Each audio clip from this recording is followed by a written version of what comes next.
Why, I thought you'd left us. You said you were getting off at Belgrade. You misunderstood me. But, man, your baggage, it's gone. It has been moved into another compartment, that is all. Oh, I see.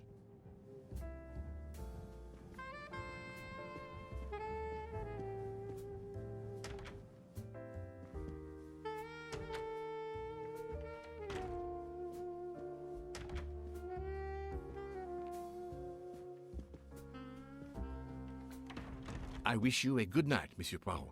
Good night.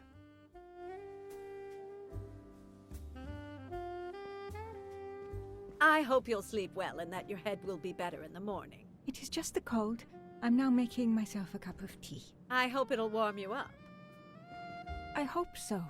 Good night. Well, good night, my dear. What a brave girl. On the other hand, that man there in the next cabin, Monsieur Ratchet, he scares the hell out of me. There's something wrong about that man. My daughter always says I'm very intuitive. When Mama gets a hunch, she's dead right. That's what my daughter says. And I've got a hunch about that man. He's next door to me, and I don't like it. I put my bags against the communicating door last night. I thought I heard him trying the handle. Well, whoever you are, I'm going right to bed to read. Good night. Good night, madam. Whoever I am?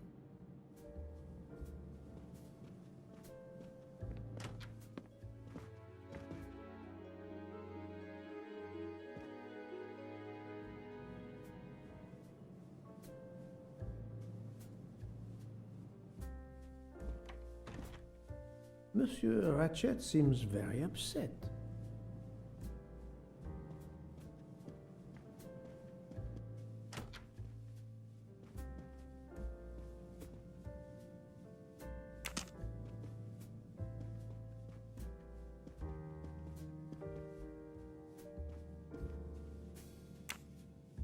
Ah, finally a real bed fit for a king or a very tired detective.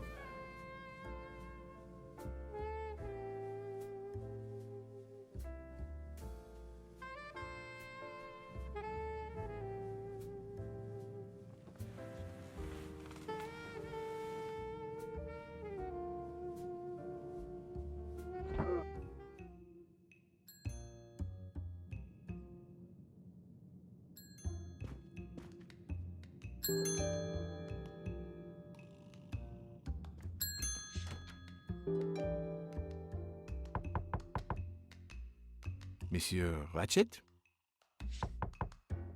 Ce n'est rien, je me suis trompé.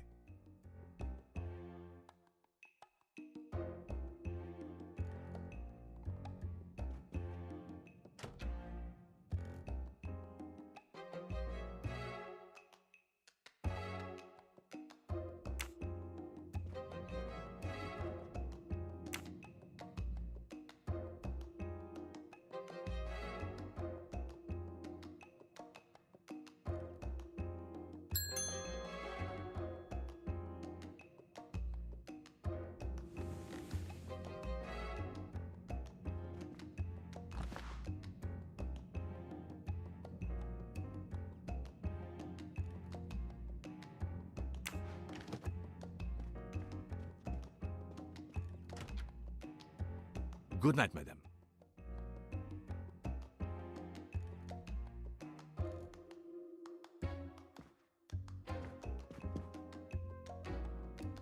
The American lady? Yes, don't worry. You'll know how Mrs. Hubbard is. Imagine to yourself the time I have had with her. She insists, but insists, that there is a man in her compartment. Just imagine it, monsieur.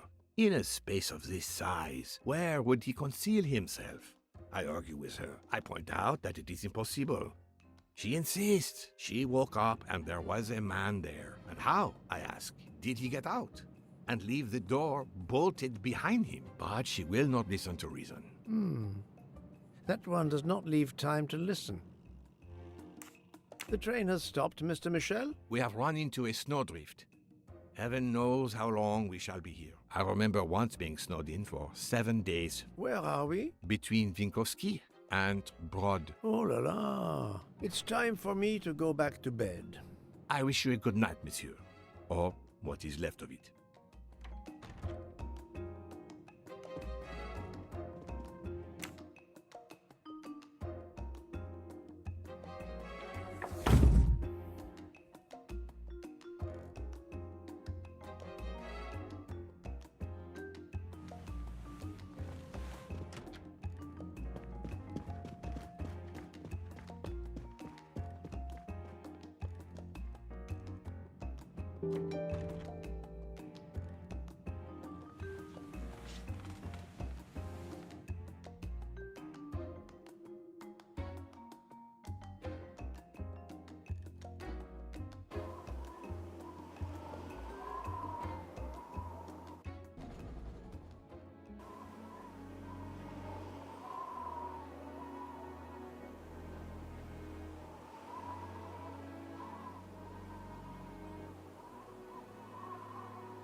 The train is still stuck and the snow continues to fall. I should have taken an airplane. Well, I must make the best of it and join the other passengers for breakfast.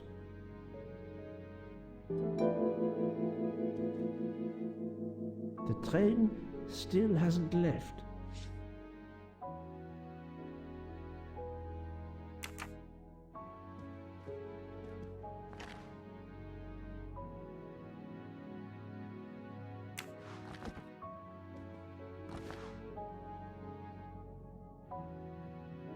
Wax to preserve the perfect symmetry of the moustache.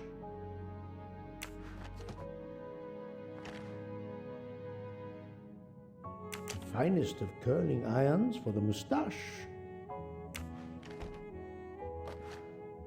The moustache comb to tame unruly knots.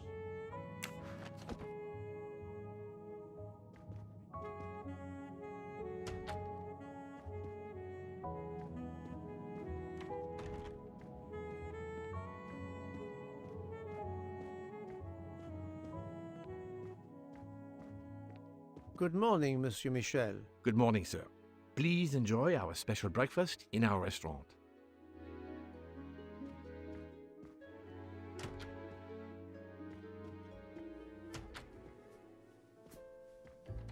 This delay is intolerable. I'm supposed to be demonstrating the Firenze in Paris in 2 days. Ah, your electric car. Yes, that's bad luck. Bad luck? If I miss that demonstration, I'll be in deep trouble. Just text your people in Paris and warn them. Of course I tried that, but there is no network service in these mountains.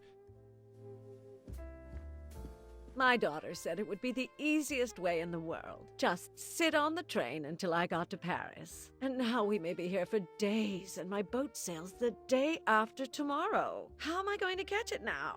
I can't even send an email to cancel it. I'm just too mad to talk about it. My colleagues were to meet me in Paris. They will wonder what has happened to me. I can get no words to them.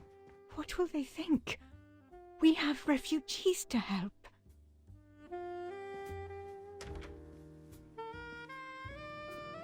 Good morning, madam. The snow is a predicament, is it not? I am Russian. Snow is no stranger to me. Ah, the accent. Would it be St. Petersburg? You are very perceptive. Monsieur Poirot, is it not? And may I take it, I have the honor of addressing Princess Natalia Dragomirov. We dispense with the old titles these days. My husband, all of my past, was taken from me by these Stalinists. When they were gone, I became director of the St. Petersburg Museum of Antiquities. to restore and preserve what I can of my country's history. Still, the delay must be vexing. If I must be late for my appointments, then they will wait. I know that I would certainly wait, madame. It has been my extreme pleasure to make your acquaintance, madame. Au revoir, Monsieur Poirot.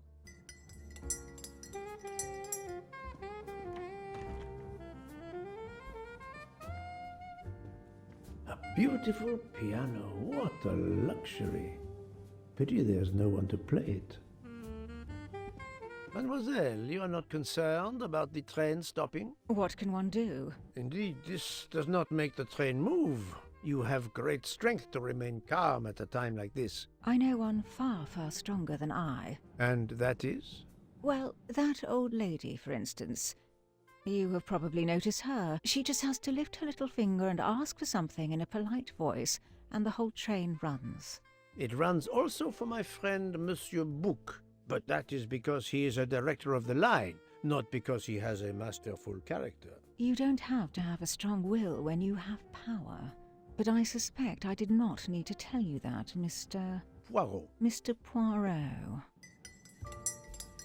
Good morning, Mr. Fauchet. You have early customers, I see. Yes, I am stuck serving here as well at breakfast. Everyone is impatient. They keep complaining that the train is not moving. As if I could get out and push it. It's too early for me to order a boxcar. That is the appropriate drink, I believe. A gin triple sec, lemon and grenadine mix. A drink for a train indeed. But not perhaps for my breakfast. I think I will settle for an omelette. Good luck, sir. Miss Nielsen is helping to serve in the dining car.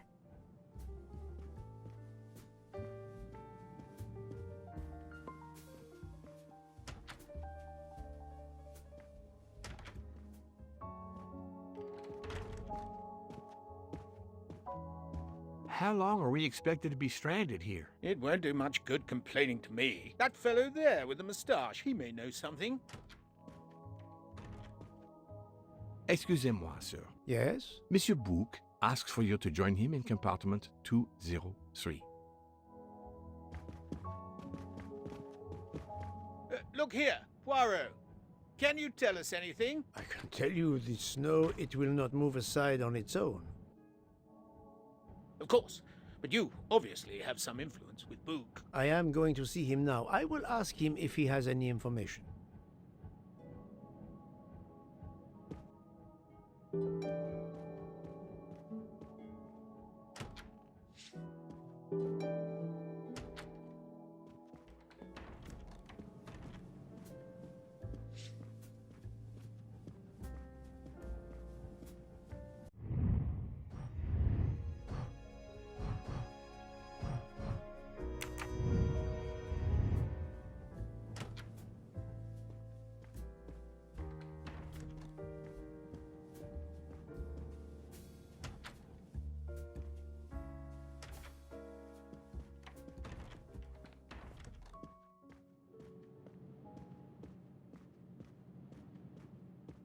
Ah, my good friend, come in.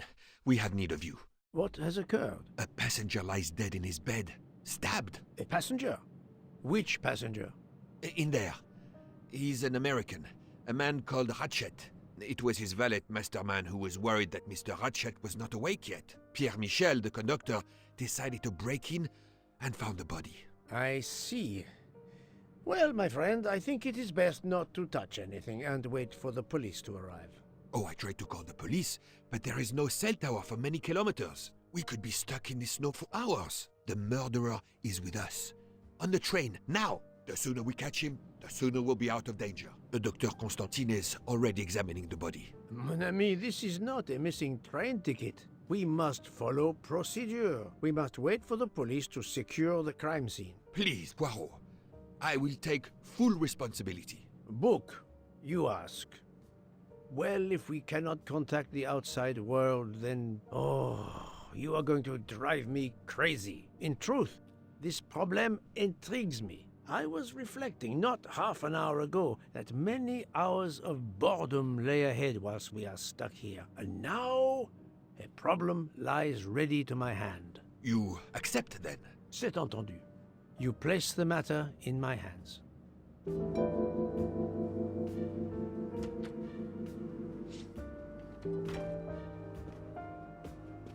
Mr. Poirot, I am Dr. Constantine.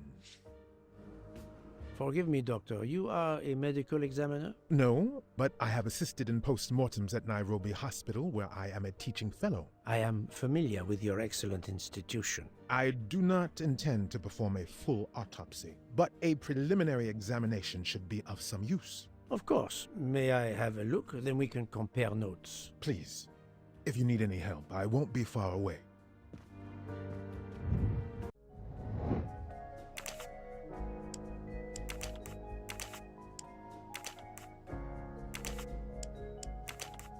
No, not good. I do not think that's the right answer. This is wrong, but I'm never far from the truth. I must admit I'm not right this time. Think, Poirot, that is not a good answer. This is wrong.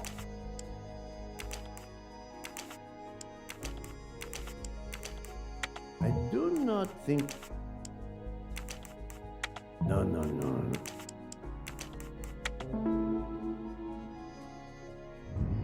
Et voilà.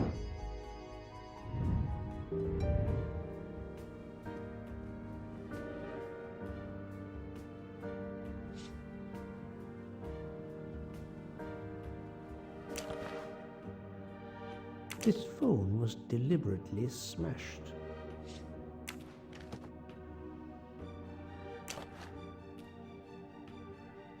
I'm sure I will find some interesting things inside.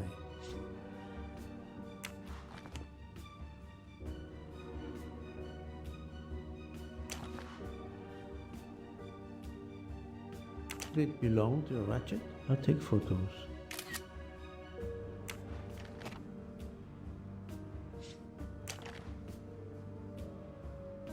Last night, Monsieur Ratchet said he takes precautions. I see now what he meant. He knew he was in danger and wanted to be ready, yet it was no use to him.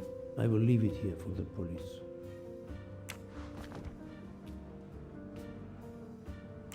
As you see, the victim has been stabbed many times. Several alone would have been fatal. Yes, I agree. An attack most savage. I will, of course, prepare a complete report on my findings. Thank you.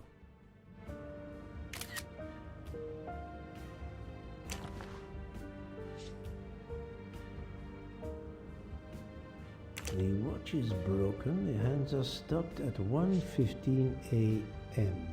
One would expect that to be the time when the attack occurred.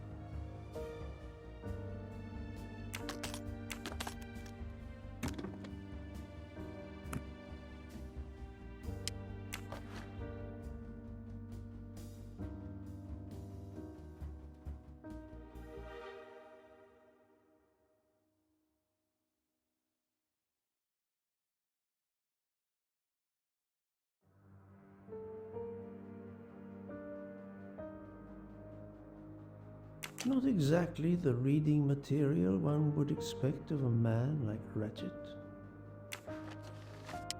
Expensive clothing, recently laundered.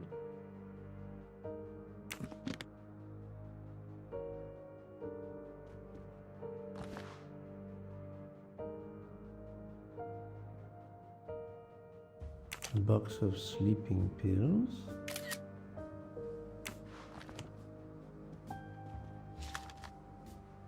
I wonder what could be in this photo.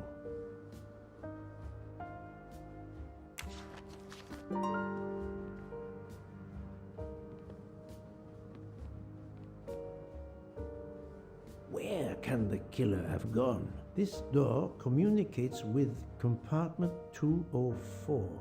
The latch is open on this side.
Daisy.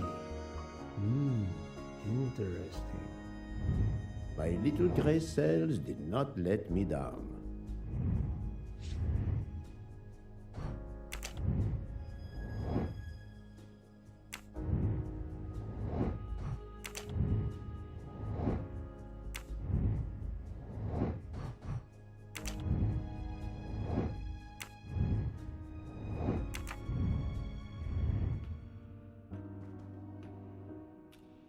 I'm sorry, Doctor, but I must question you. Of course. I must be considered under suspicion like everyone else. May I know your movements last night? I share compartment 101 with Mr. Book.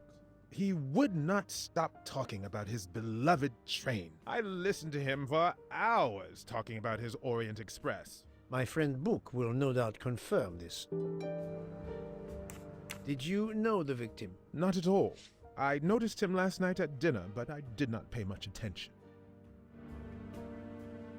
Did you touch anything in here this morning? I checked for a pulse. There was none. Rigor mortis had commenced. The body was cool to the touch. I touched nothing else. What can you tell me about the victim? He died from multiple stab wounds of varying angles and depth.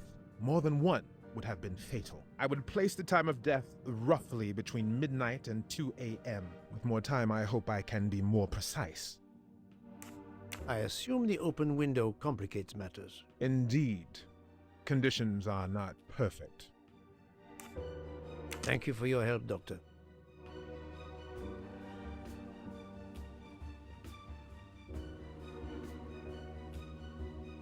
The snow is falling only lightly this morning. The murderer would have left tracks in the snow if he had jumped out the window.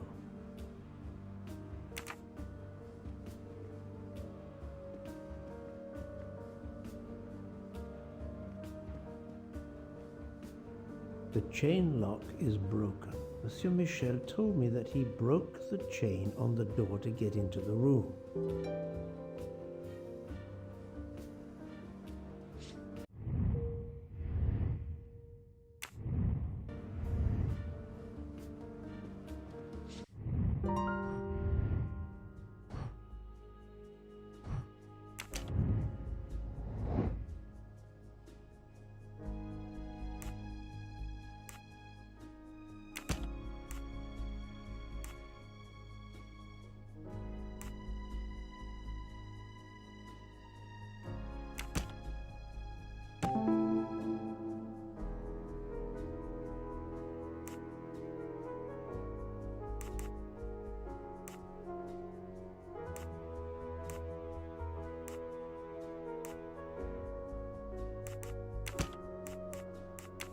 No, not good. I do not think that's the right answer.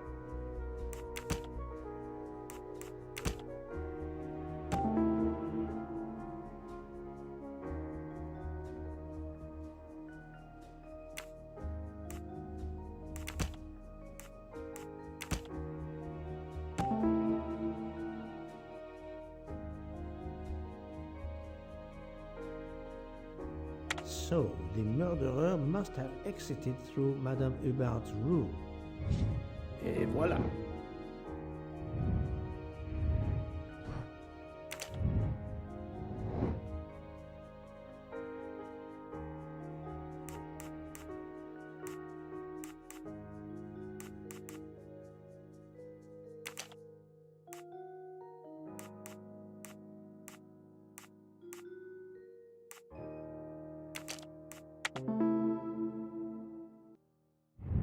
My little gray cells did not let me down.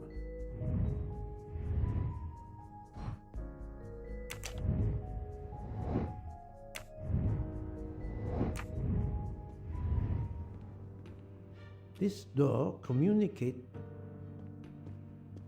I shouldn't leave until I have finished inspecting the crime scene.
Not very surprising.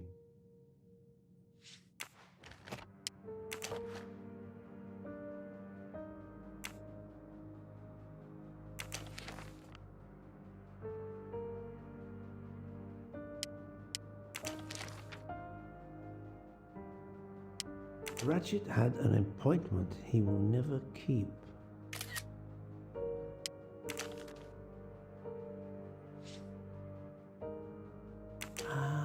A meeting place on the back of a postcard. Someone with the initials A.W.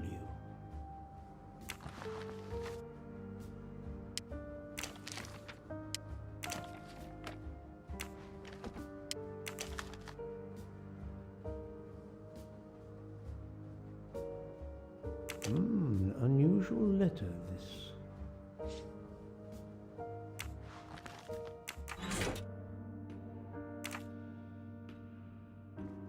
I shouldn't leave until I have finished inspecting.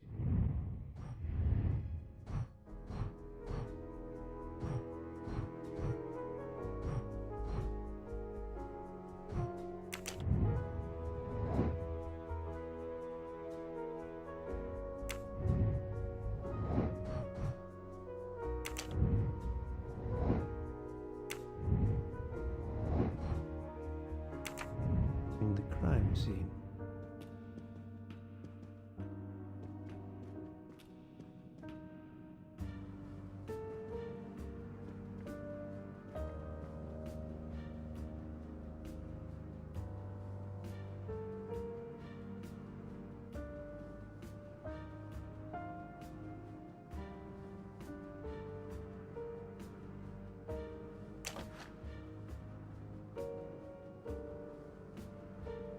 A handkerchief. There's a letter H embroidered on it.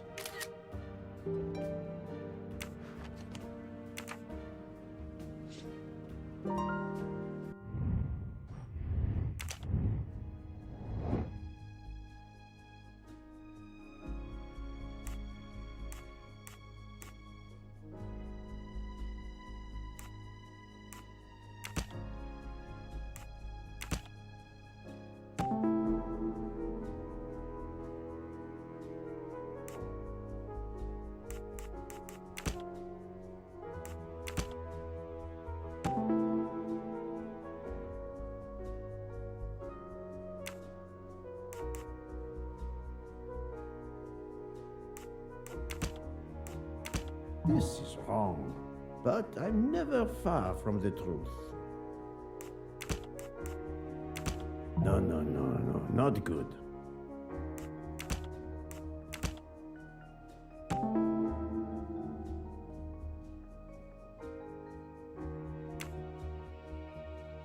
I can't imagine Ratchet taking a sleeping pill if he feared for his life. My little gray cells did not let me down.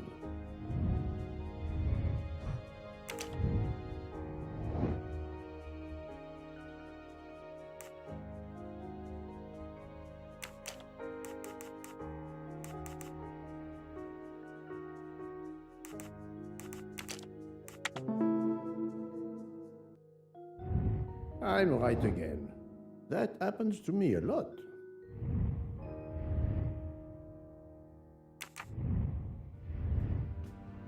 I think I've seen everything I need at the moment. I'm counting on you to finish your analysis. I'll have a more detailed report for you as soon as I can.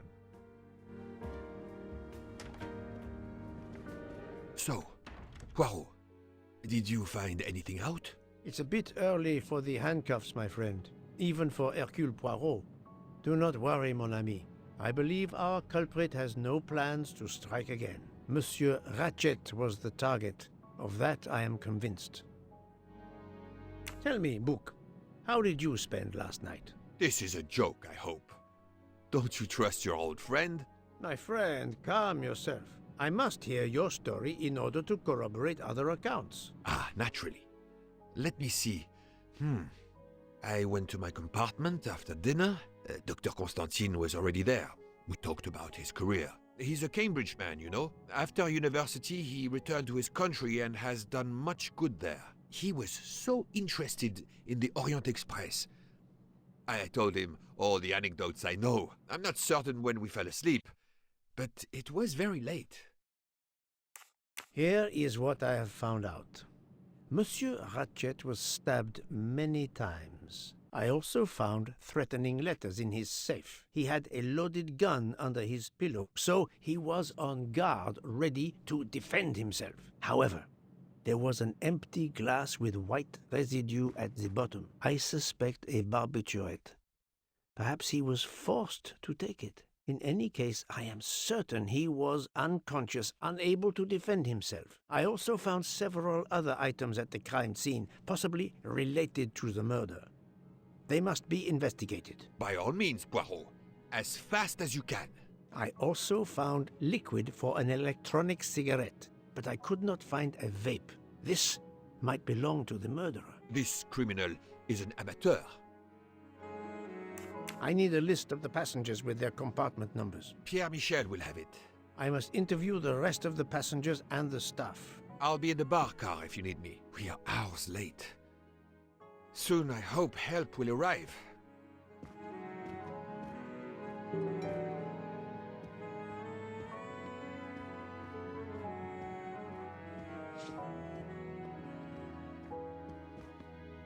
Monsieur Michel, I must ask you a few questions if you don't mind. I will do everything I can to help. First of all, tell me about yourself. Very well. My name, as you know, is Pierre Michel.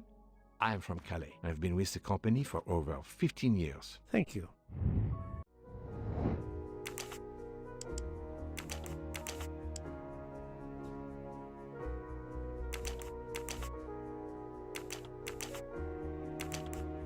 Think, Poirot. I do not think that... I must admit I'm...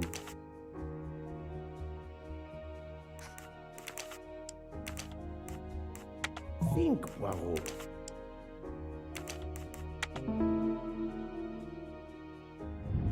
I'm right again. That happens to me a lot. Can you provide me with a listing of the passengers and their rooms, please? Yes, certainly.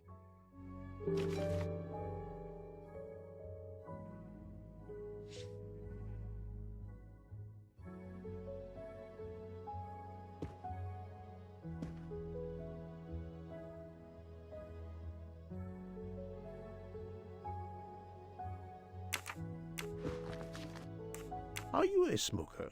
Indeed. Do you smoke e-cigarettes? No, tobacco only. I would like to reconstruct with your help the events of last night. Monsieur Ratchet retired to bed. When? Almost immediately after dinner, sir. Actually, before we left Belgrade. Did anybody go into his compartment after that? His valet, monsieur. Monsieur Masterman. And then his secretary, the young American gentleman. Monsieur McQueen. And that is the last time you saw or heard of him? No, monsieur. You forget that Monsieur Ratchet rang his bell around 12:40 a.m., soon after we had stopped. I knocked at the door, but he called out in French, "Ce n'est rien, je me suis trompé." I then left to answer another bell that had just rung. Where were you at 1:15 a.m.? I was sitting on my little seat at the end of the car, facing up the corridor. Are you sure? I left a little after 1 a.m. to speak about the snow with my colleague Jean in the bar car. I came back later. There was a call.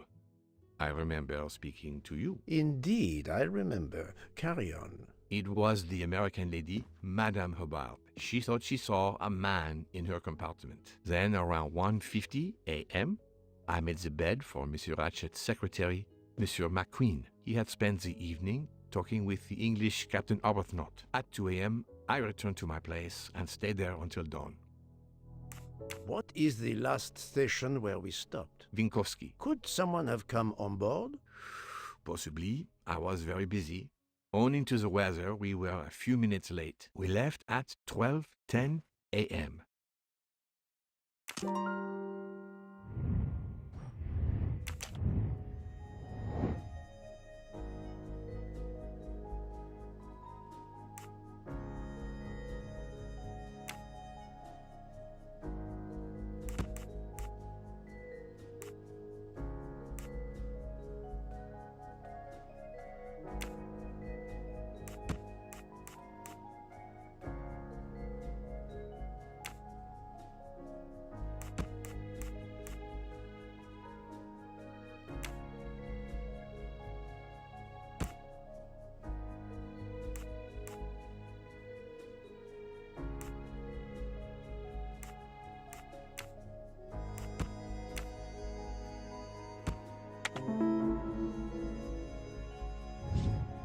That was easy.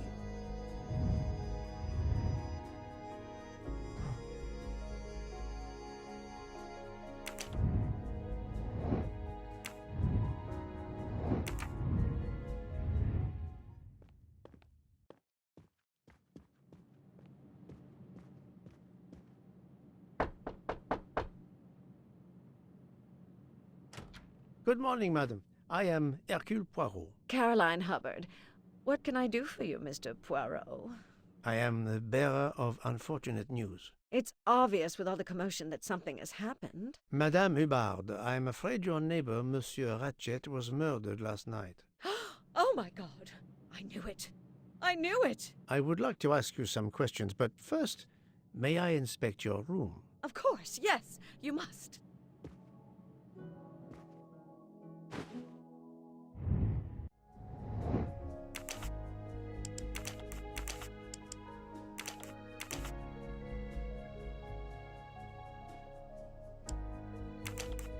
No, not good. This is wrong.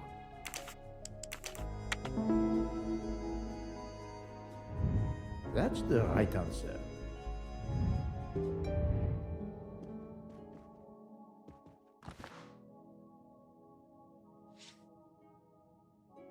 Here is a jacket button. It bears the logo of the Orient Express.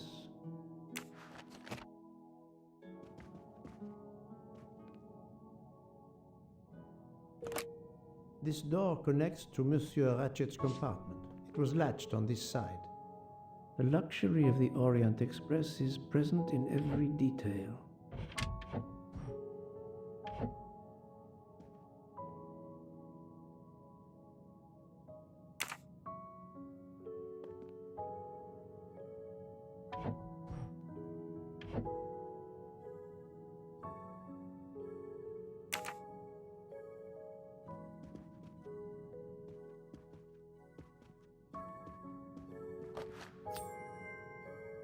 Another delightful trophy for my collection.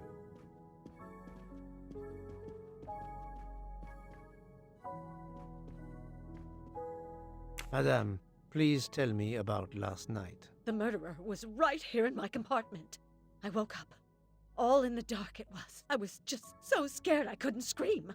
I pressed the call button. I pressed and pressed. I heard footsteps running in the corridor, then a knock on my door. "Come in," I screamed. And I switched on the lights at the same time. And would you believe it? There wasn't a soul there. You think he went back into the other compartment? How do I know where he went? I had my eyes shut tight. The conductor came in. I told the man what had happened, and he didn't seem to believe me. I asked him to search the room, but he found nothing. I told the conductor to look at the door between the compartments, and sure enough, it wasn't bolted. Well, I soon saw to that. I told him to bolt it, then and there. How is it you didn't bolt the door between the two compartments? But I had.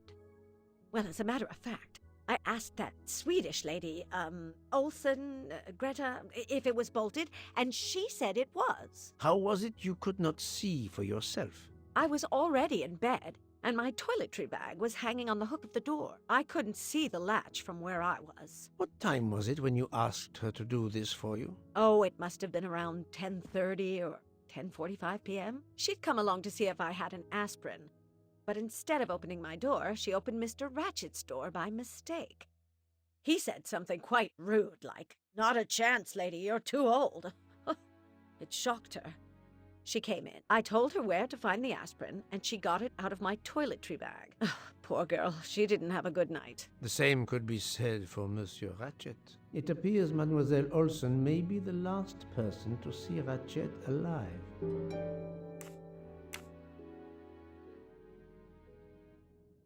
Is this your handkerchief?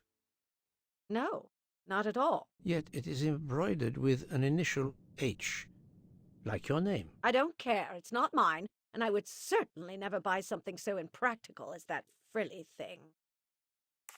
Are you a smoker? No, definitely not. Filthy habit. I found a jacket button on your table. It looks like it belongs to... A train employee. The button bears the logo of the Orient Express. Well, of course the conductor came in last night, but he didn't go near that table. Still, it's a safe bet that it belongs to the conductor. I'll check his jacket later, to be sure. I have not finished inspecting your room. If you don't mind,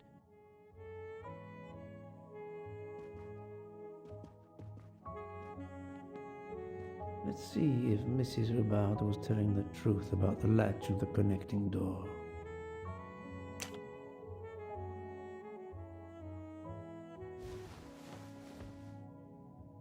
This hook is probably where Mrs. Hubbard hung her toiletry bag. This hook is probably where...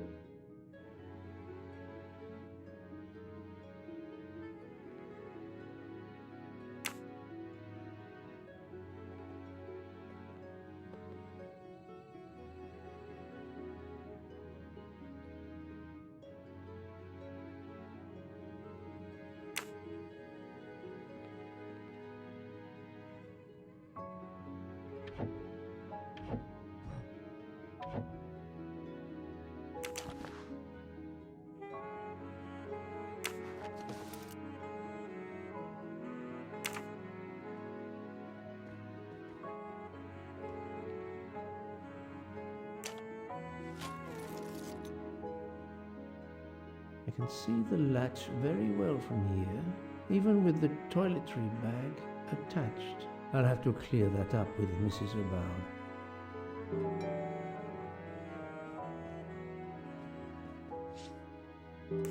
Mrs. Hubbard, you told me that the door connecting the two compartments was closed, correct? Yes, it was, as I told you. I was already in bed and my toiletry bag was hanging on the hook of the door. I couldn't see the latch from where I was. That's why I asked Miss Olsen to check if it was closed.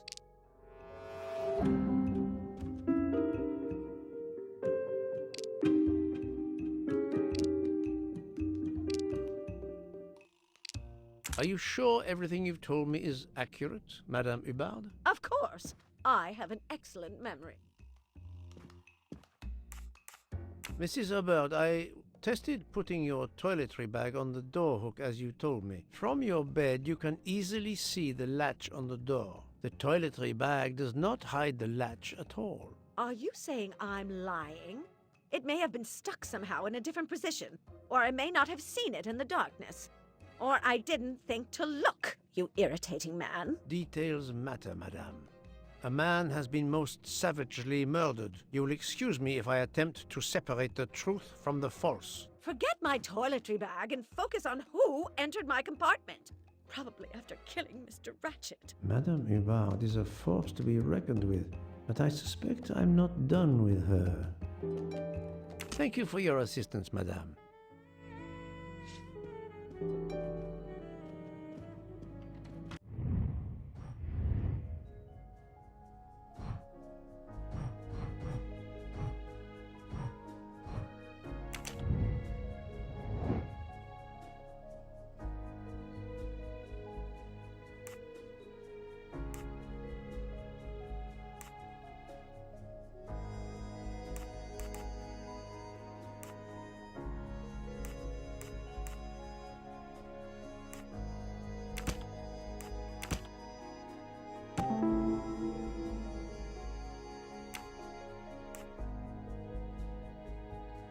While Monsieur Michel was chatting with Monsieur Fauchet in the bar car between 1 a.m. and 2 a.m., the murderer could have escaped Ratchet's room without being seen. My little gray cells did not let me down.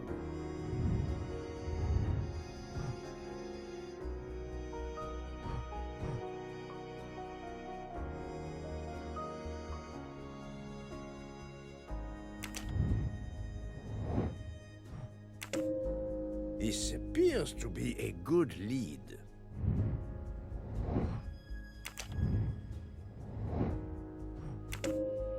This is the most likely answer.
Please, do me the courtesy of leaving me alone, if you will.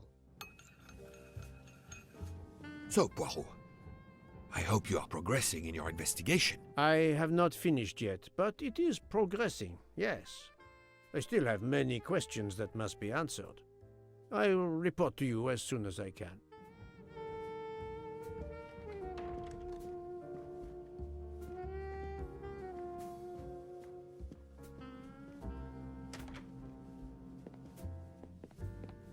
The Orient Express bar is certainly well stocked.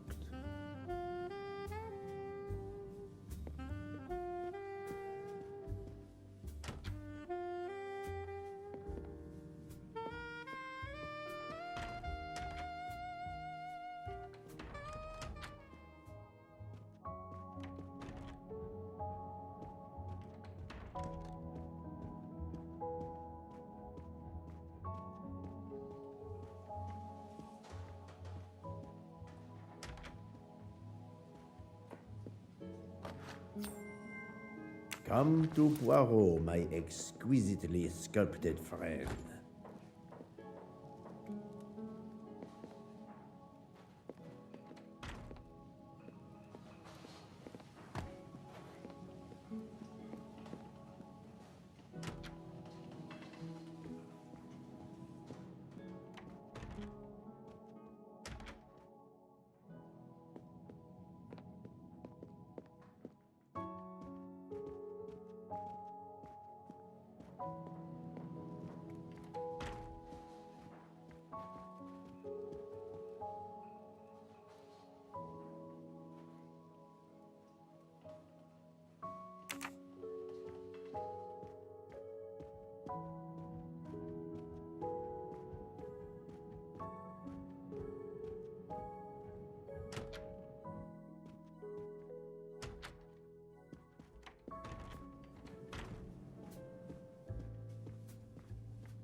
Monsieur Edward Masterman, I believe.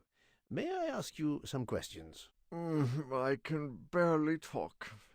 I have a terrible toothache. We have a doctor on board the train. Perhaps... I do not need a doctor. I use essential oils. If you can find my flask of clove oil in my box, I would be grateful. Fine, if you insist. I will help you.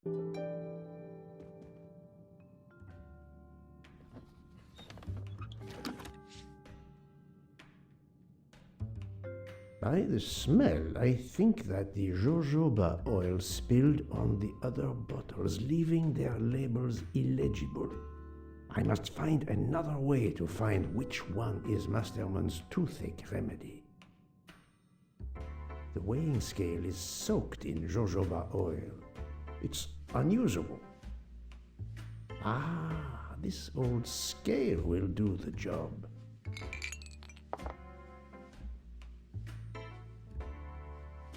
To start, I must first arrange the vials from the lightest to the heaviest.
Now that I know the order, I think that I can easily guess which one is the clove oil.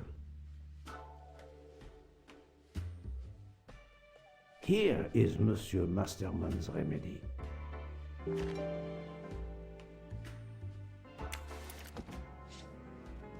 Here is your remedy. I hope it will help. Thank you very much, sir.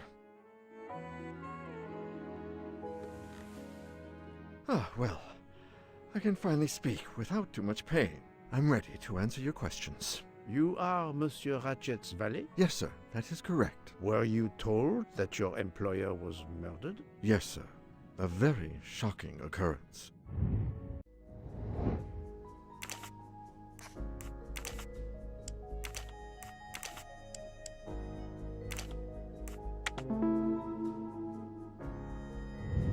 I'm right again. That happens to me a lot. At what hour did you last see Monsieur Ratchet? It must have been around 9 p.m., sir. That or a little after. I went to bed around 10:30 p.m., same as the person who shares my room, Mr. Foscarelli.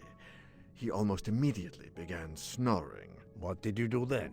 I read, sir, and I spent a while soothing my toothache with clove oil and listening to the snoring. Did you hear anything during the night? Yes, my roommate's snoring. Are you a smoker? Yes, sir. I have a cigarette now and then to relax. Tell me about your employer, Monsieur Ratchet.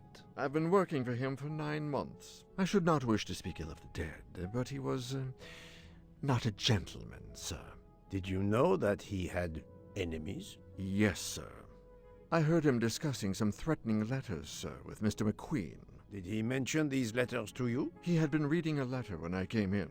He asked me if I was the one who put it in his compartment. I told him that I had done no such thing, and he should report it to the police at the next station. How did he respond? He laughed, sir. You're joking. I do not joke, sir. Forgive me, I can see you do not. Was he taking sleeping pills? Always when traveling by train, sir. He said he couldn't sleep otherwise. Last night he asked me to give him 2. I did so, along with a glass of water. He dissolved them in the water. Did you see him drink the water? No, sir. I left right after I gave him the pills. Was Monsieur Ratchet a smoker? No.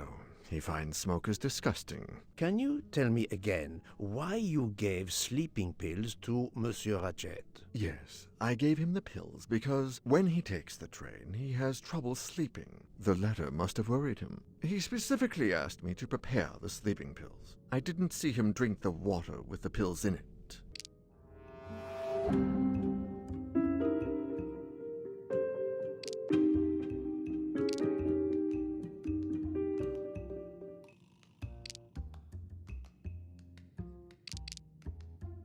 Monsieur, I believe you are not telling me the truth. What? How can you say that?